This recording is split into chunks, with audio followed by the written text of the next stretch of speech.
What's up guys, your boy CJ here, back into the video. I hope you guys are doing well. I'm doing pretty well myself. Yeah, I'm sorry if I don't look exactly the most presentable right now. It's actually around 10:30 p.m. at my house right now. And the reason I'm not exactly as energetic as I normally would be is because this is my eighth time recording this video. More precisely recording this specific segment, which is me talking about generally the title of this video, which is my mechanical keyboard, which is what right here on the table. But yeah, so you probably already guessed from the title is that we're going to be talking about I built myself for the first time. I built myself a mechanical keyboard. Now, for a lot of people, you guys out there, you probably never really heard of the fact that you can actually build your own keyboard. Most of you guys just think that, you know what, I'm just gonna go to a retail store and just get one off the shelf, which is, you know, perfectly fine. There's nothing wrong with it.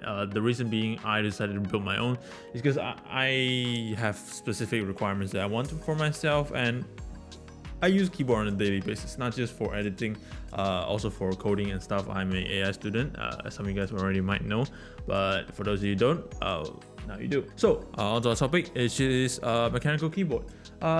It's actually right here in front of my table right here. Let me unplug it for a minute.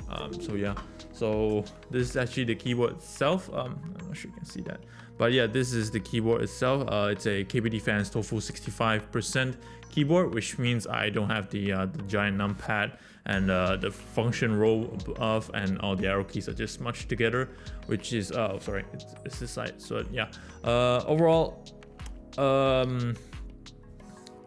okay, let's just get let's just address the elephant in the room. You don't really need to make your own keyboard. If you feel like you don't want to, you know, embark on a test and learn new things, just go get yourself a new keyboard from the retail store. That works just fine. The only difference is what we make ourselves and versus what is retail out there would be the quality as well as how well you know your keyboard. For me, I use keyboard on a daily basis a lot, so I actually wanted to know what's going on under a keyboard for a long time. So by the time my old keyboard was broken, I was like, you know what, it's time for me to do something about it, get a new keyboard. But my friend Jeremy, on the other hand, decided to just drag me down a rabbit hole and just introduce me to custom mechanical keyboard, which is quite fascinating. I learned a lot of new things that I never thought I would actually learn in my life as a IT student or a person as general, because a keyboard is more complex than you think it is. So let me give you a couple of reasons why you should want to build yourself, and a couple of reasons why you should not want to run yourself. All right, so for the first one is basically you know your keyboard inside and out. Basically, when you build your own keyboard, you definitely know what happens your keyboard inside out. You choose every single part for it. So if anything goes wrong, you know where it's wrong, and you basically know how to repair it. Of course, furthermore, you know, the second reason being is that actually the biggest reason basically for everyone who wants to build a keyboard is basically the sound. The sound is much more pleasant in comparison. You get your outside keyboard. Right, just try to listen to this.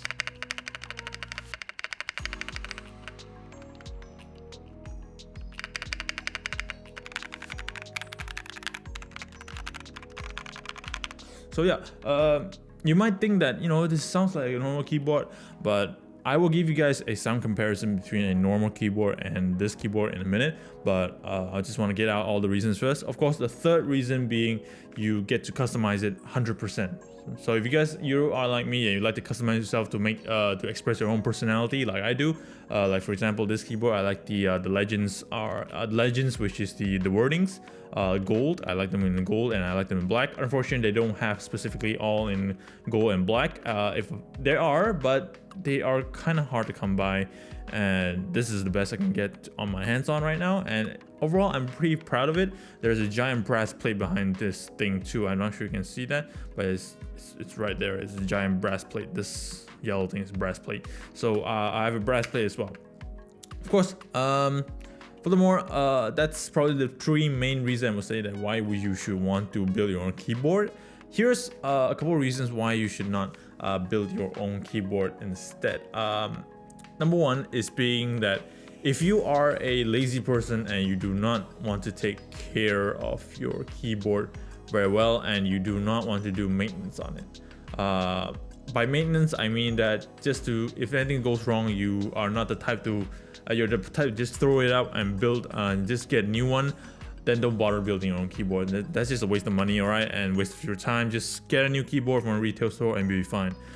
Second being that you are not interested in researching a lot of stuff. Sorry, that's my phone on the side if you heard that. But yeah, if you're not the type of person to try to listen, try to research into it, because building your own mechanical keyboard takes a little bit of time and you actually takes a bit of effort before you can actually fully assemble the thing. So the waiting period between I first researching this board and finally assembled it will be around 3 to 4 months. Now, along the side, Denise was always with me. If you guys don't know who she is, you probably can go check it out on my Instagram. You'll see a couple of pictures there, and she's my girlfriend basically. So yeah, that's the second reason. If you're not the type of guy that's patient to go and research and to wait for all your parts to get it, I wouldn't suggest you building your own keyboard. Just get one off the retail shelf and you'll be fine.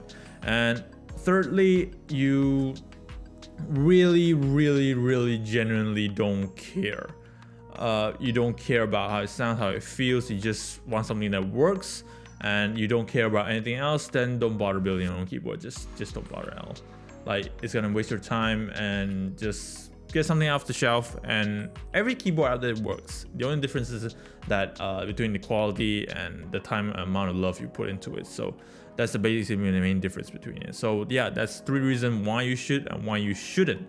Now, to enforce the should, like, that's why I'm making these videos anyway. But yeah, I want to show you guys a little bit of a sound test between this keyboard and my old keyboard. So a little bit of rundown of the components within before I actually should go show you guys is that this, of course, I already mentioned, this is the KBD Fans Tofu 65 aluminum case with a giant brass here. I have also, the plate is a hard brass plate, and the internal plate. Long story, I'll probably show you in this frame or something like that.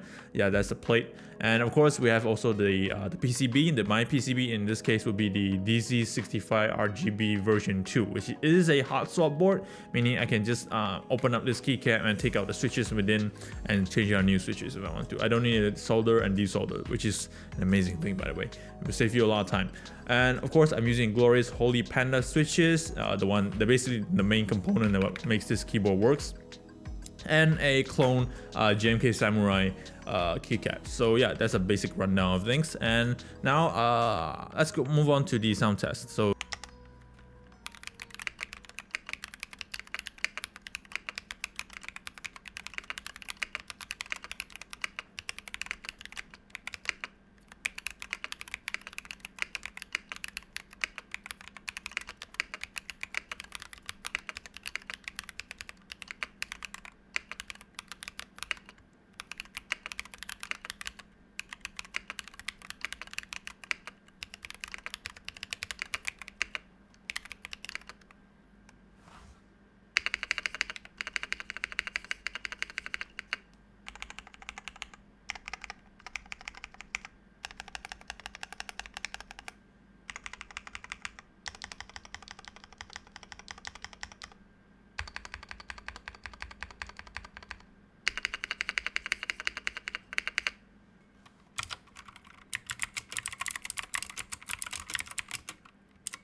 All right, yeah. I hope you guys enjoyed that little bit of segment to show you guys what's the main difference between the normal off-the-shelf keyboard and a personally personally built and customized keyboard. Basically, there's a lot of love put in this keyboard. All right, Denise and I used a lot of times. Even during the building process, we have to lube, film, as well as change the springs within the switches themselves. You don't necessarily have to do that because some people just prefer you don't want to go through the fuss of lubing 72 switches, or in this case 68 switches. You don't want to waste the time, and you just want something that works and done.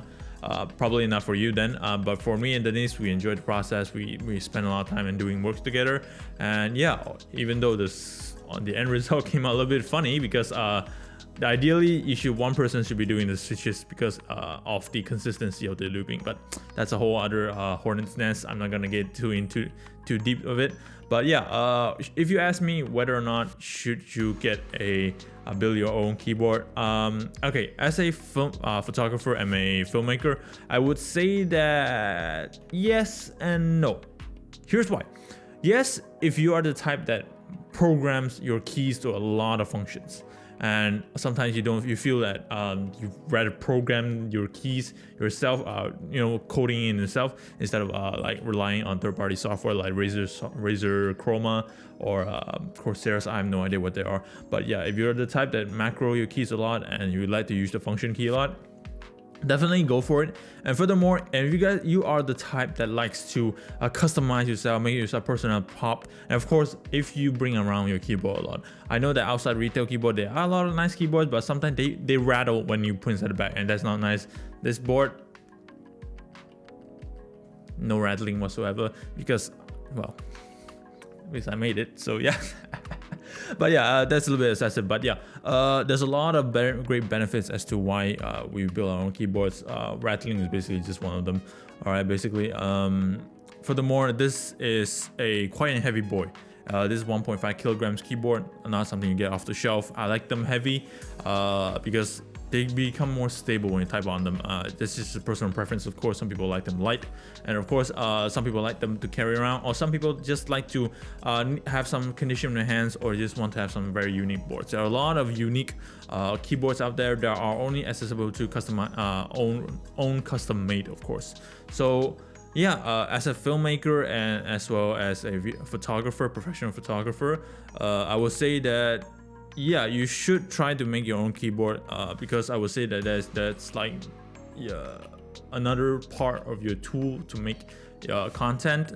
Personally, if you aren't the type to macro a lot or just doesn't really care, then don't bother. But for me, with this keyboard, I can actually macro a lot of things. I can have up to 12 layers here, so that's a lot of layers. Normally people don't need that much layers, but yeah, with that much layers, I can basically just program just about anything to do in just one button at a time. But yeah, overall, my opinion is that whether or not you should get a mechanical keyboard, if you have the patience and you have the money, and money is actually not quite a factor, you can get them quite cheap.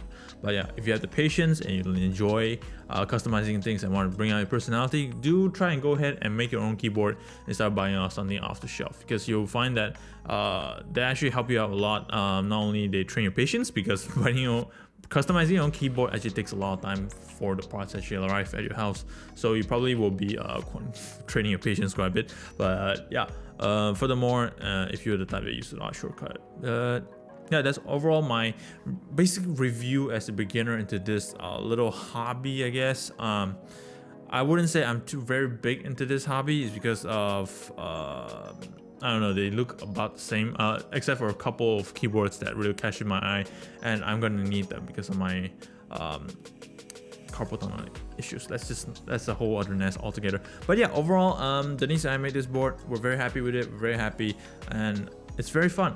It's not something you get to see outside very a lot, and when people can say hi to you, and you can show them a little bit of your little handiwork. Oh, one more thing. Here's something, if you guys stay to here, you probably get it for realize. Keyboards, a custom keyboard doesn't devalue. The funny thing is that if you buy keyboards, a custom keyboard, they're coming in the form of group buys, which means they are limited edition. Maybe there's only 200 units in the world. So the prices generally go up instead of down. So investment piece. Anyway, that's about it. I'm gonna wrap this video up. It's quite long. I'm not sure how long it's been. Oh, it's been 14 minutes. I'm really sorry about that. Anyway, I hope you guys enjoyed this video. I'll see you guys. If you guys do like this video, give me a thumbs up down below. Give a subscribe. Of course, do comment down below for any questions you have, or perhaps you have something I've said wrongly, which I'm very sorry. I'm very new to this little hobby. So yeah, I'm always welcome for new advice. And yeah, I'll see you guys in the next video. It's your boy CJ, out.